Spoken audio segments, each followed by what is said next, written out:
Hello, welcome back to Lib Laugh Love. This is a podcast video thing that we have created for bookworms by librarians. We're really glad you're here joining us with tonight's special guest, which is Angela, who is a friend of mine on Bookstagram and a youth librarian from Chicago.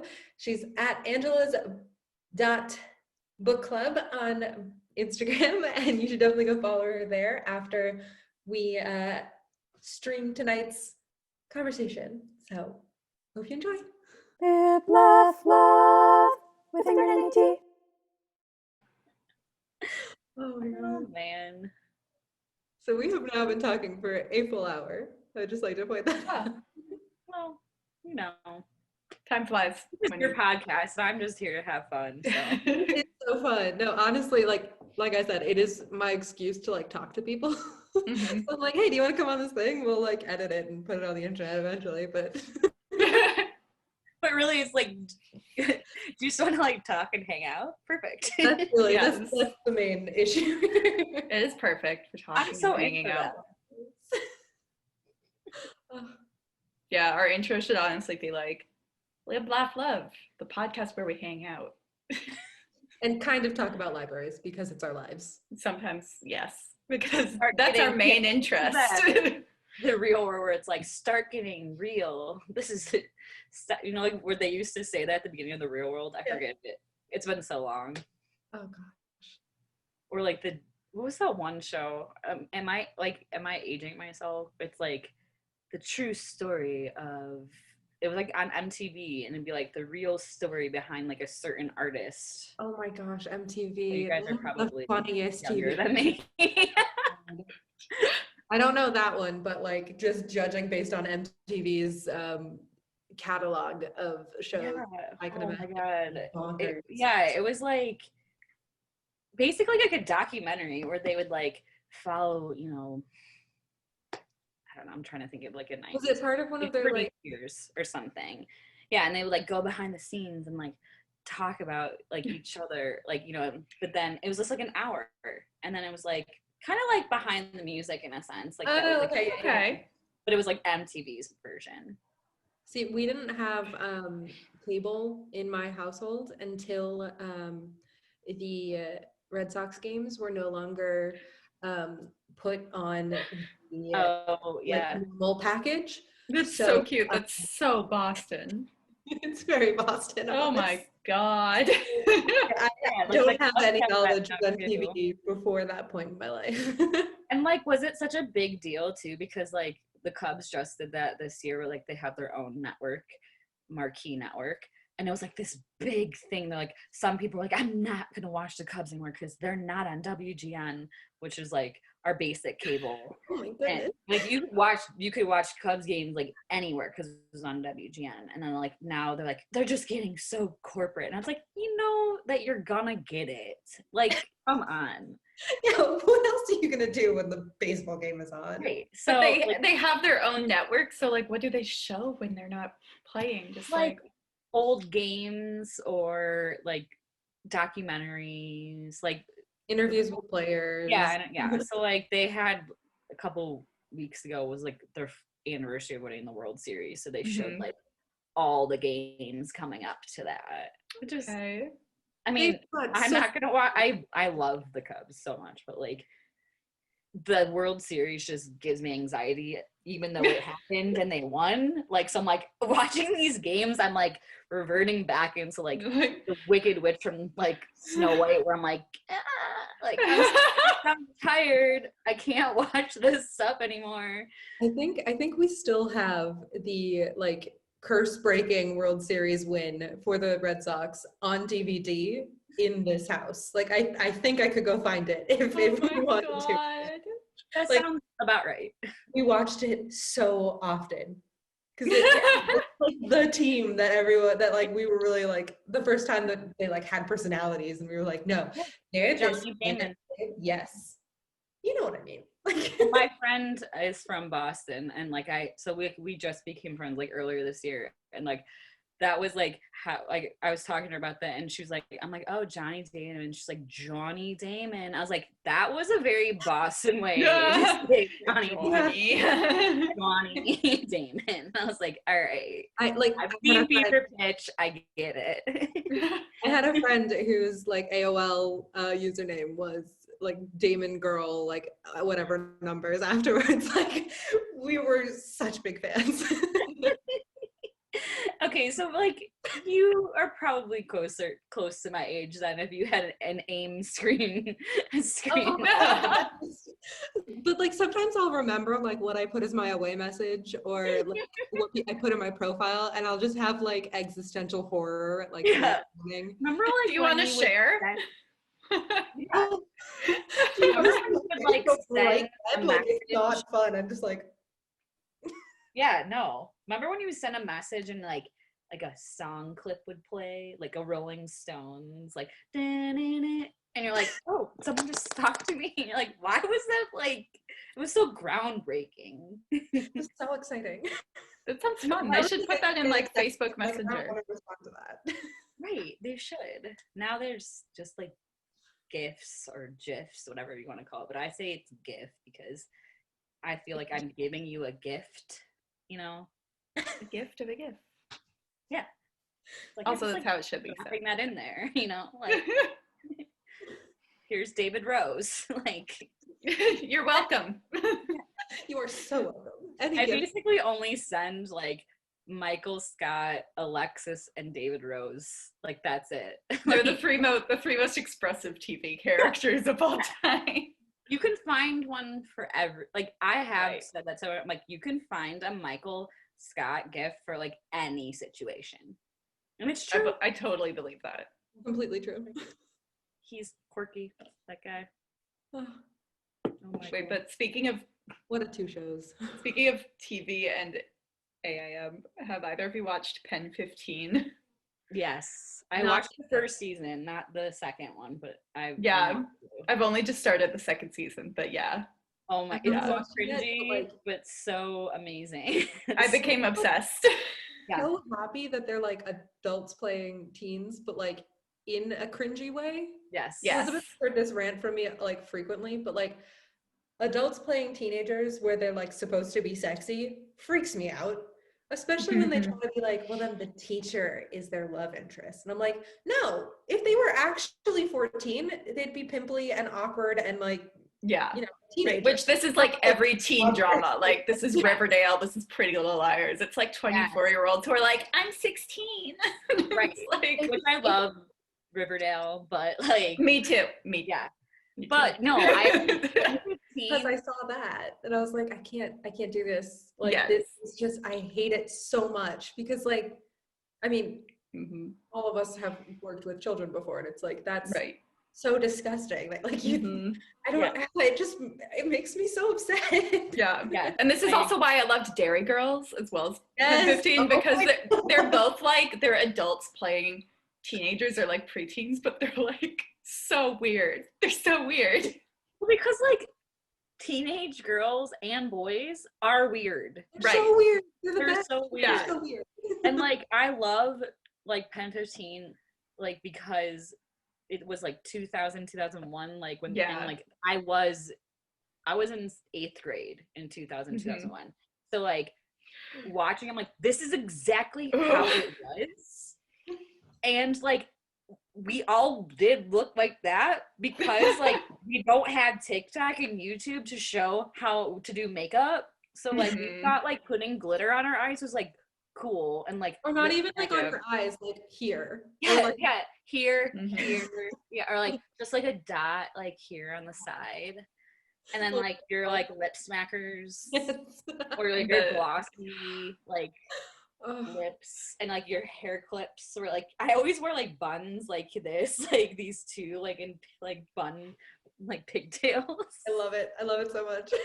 And I remember I had this like Powerpuff Girl shirt which was like amazing. That was like my favorite look. You must have been so cool. My favorite I look wasn't at all. I know. Every Friday we had cotillion after school, or like in that evening. It was awful. They were supposed to make us be like, know how to like dance. I don't know how to dance. I know how to swing dance. I don't know how to like do any of the dances that you're supposed to know how to dance if you go to a wedding. But that's what it was. They'd teach us how to dance.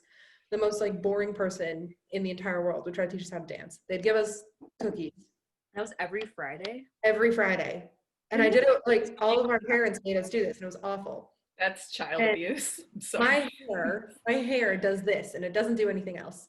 So my mom would have me sleep in curlers the night before. So Friday, going to school, I would have Shirley Temple curls.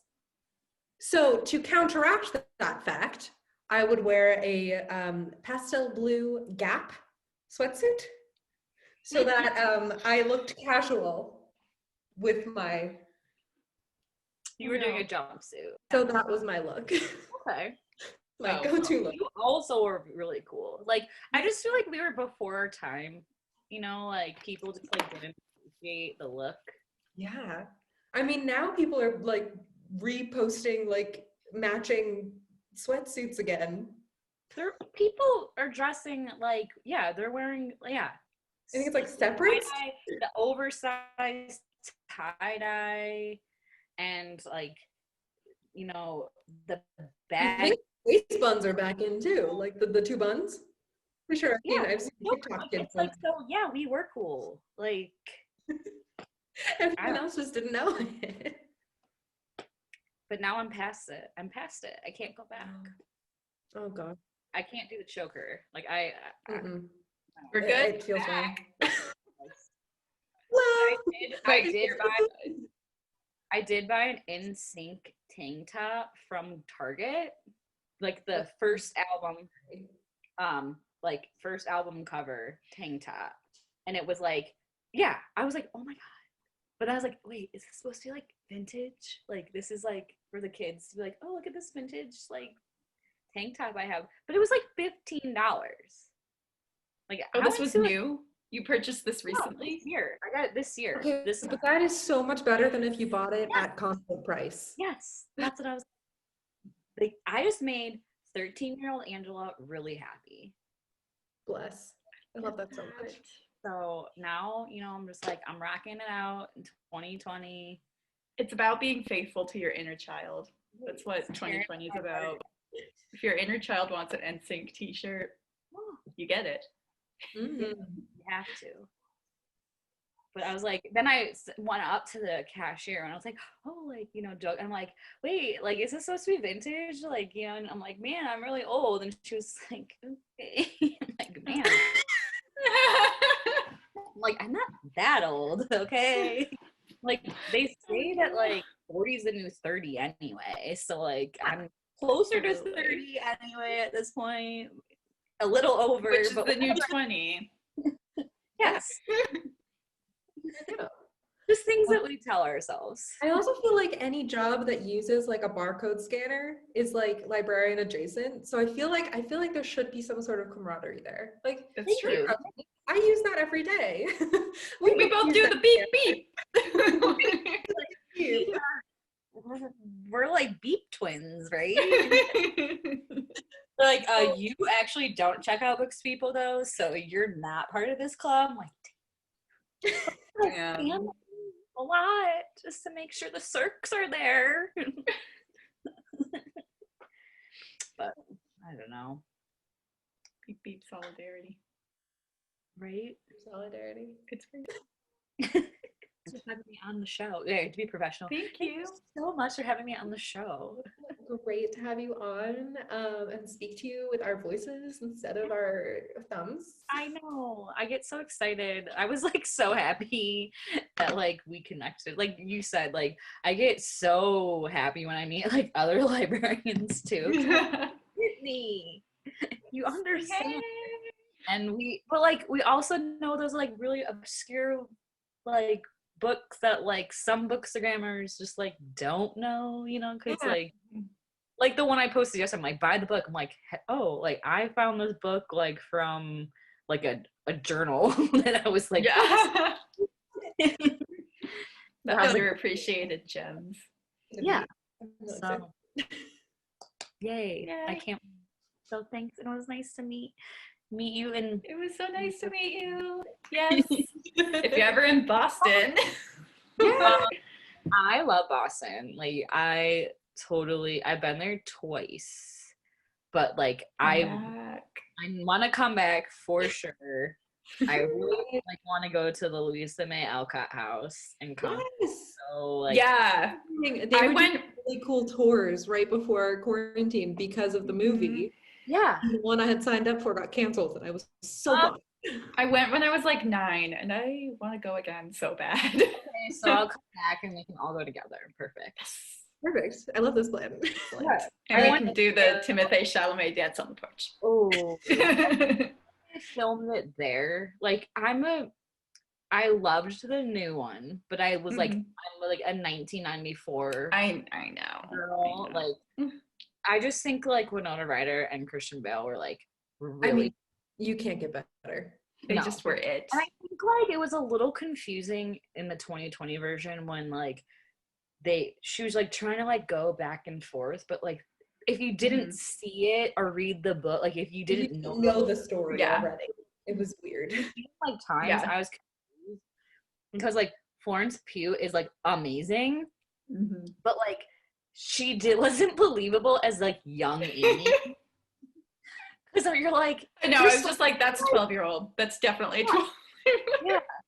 And it's like, it made sense, like, Kirsten Dunst, you know, was young, and then she grew up, you know, it was like, she was amazing, like, she did a great job, but I was just like, that's like where it was like, I loved it, but it's not my favorite. Yeah. It was a stretch, but I still very much liked it. The movie came out. Yes. And when we were at the ALA conference, someone we were talking to like stopped us in conversation. She's like, wait, I know who you look like. And she said Florence Pugh. And I was like, I don't know who that is, but thank you. And I was like, she's right. A little woman. She went and grabbed a little woman poster for us and was like, her, you look like her. And I was like, I don't know.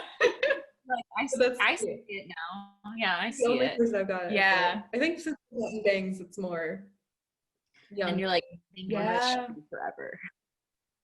But you're like, Little Women Florence Pugh or like Midsummer Florence Pugh? Oh my god. Wait, I just watched Midsummer and I'm still just confused. I watched it with a couple friends and we were like, let's watch a like fun like horror movie. Let's like have a you're like, and then we were like I was watching it with Shelby and Lainey, and my friend Lainey is really bad with like gore. So as soon as they jump off the cliff, she was like, nope, and like ran up the stairs and just stayed upstairs for the rest of the night. But like, tell her not to watch Hereditary. I still have so many questions though, because like, what? That's how I watched that movie last year before I went to a party, and I was like, I went to the party and I was like, guys, like, I'm sorry, I just watched and I feel like I need to take a shower and like I'm not in the right headspace for this. Also, like, did he influence her sister to murder her family, or was that a completely unrelated story that we're just not gonna? I think it was like an unrelated story. I thought it was unrelated. So it's just like a character setup. I was looking for connections. I was like, if he's trying to like isolate her, that would be the way to do it. Like, but like how messed up is that? It's like you're crying all the time. Like, she just lost her whole family, like from her like suicidal sister, and you're trying to break up with her and like telling her she needs to get over it. Basically, this is the worst. Oh my god. Oh my god. And there were just like, oh, you're going on a trip? And he's like, oh, yeah, do you want to like come? He's like, oh yeah, and this was your idea, by the way, friends. You're the ones who invited her. And they're like, what? And she's like, yay. Maybe? I don't know. I don't know if I want to do it. The first like 10 minutes were such an effective horror movie of their own. Like, your family's dead. Your boyfriend wants to break up with you, but he invites you on a trip to another continent. It's like, that's awful. Yeah. And like it's just like I think it's like thinking about it now, like I haven't really thought about it much because it is disturbing, But like thinking about it now too, it's like how scary was it? It's like A, cultish, B, like pretty much like shot in the daytime. So it's like there's no the whole movie is like terrifying because you're like thinking horror movies like night, like, you know, killer coming at me. But it's like, no, daytime, people are thinking you're nuts. When it's like, no, you guys are all nuts. Yeah. Yeah. It's actually pretty brilliant, but disturbing. Just so unsettling. I just getting to like the last 20 minutes being like, oh, are they putting him in the bear costume. Okay. Okay, and they're burning Oh, okay. Oh. Okay. Like, well, that's one way to get over an ex. She did. You feel me? I was looking for like reactions afterwards, just to be like, someone tell me what I'm supposed to get from this. There's like her, the girl from The Witch, and I think someone from Hereditary. Anya Taylor. It's just like a series of movies that makes you go, oh no, but also good for her. Yeah, exactly. It's a weird situation. Yeah. Because like what she became like the May Queen or something, like the Mayday Queen. You're like, okay. Like you're in a murder cult, but hey, you're the queen. Murder cult, yay! Also, when like in the very beginning, when she first shows up there, and I think she's high on something, and she sees a face in the mirror that's not hers. I was like, wait, is that like the ghost of the past May Queen? Are they gonna kill her? Is she gonna live on as the May Queen? Like, what happened? Then that was never addressed again. I don't remember that, and like I'm like, maybe I don't remember either. But then I also like don't want to rewatch it because it's me so much. It was just like kind of that normal like jump scare that you get from a horror movie. She's like freaking out and goes into like an outhouse to get away from everybody, and the door closes behind her, and it's like the only dark scene that you see. And then the music is doing creepy stuff, and there's a face that flashes in the mirror behind her, and she sees it, and she's like, and then someone comes and like opens the door, and it's sunny again. Yeah. No, I don't remember that at all because it didn't lead anywhere. No, they just happened. Just to mess with you. I'm thoroughly messed with. Oh my god. Oh yeah. All right. I guess like we're just pulling like the Italian goodbye right now because yeah. But now that we know that we're gonna talk again, like it's fine. We can say like, oh, bye, but like it takes you like 30 minutes to leave. Like that's my entire. Yeah. Like my regular goodbye. Goodbye, like you have like your hand on the door, and you're like, yeah. Oh, by the way, let me. I can't do an Irish goodbye in Zoom because people notice. Right. Exactly. Really. Yeah. Irish goodbye is not having a good 2020. If you're just like. I'm not even here. Oh, sorry, my computer shut down. I'm so sorry. Or like my Wi-Fi cut out. Like being like, what? Huh? What? You're froze. I can't hear you. It's not working. You could probably take a screenshot of yourself, frozen, and put that as the background. Then turn off. I've seen someone do that. Yeah. Like that's the only way you could really be like, I'm driving through a tunnel. That's a whole other level. What was that? Yeah, there was one show or movie they're like with like a candy wrap. And I'm like, you're gone, bye. My mom told me she had a car phone when she was a young business professional, and she would just slowly start undoing her antenna so that it actually would go and like break up the phone call. I think we have evolved too far if we no longer have that option. Right, there's got to be a way. You need an antenna back. I just need to have an escape plan.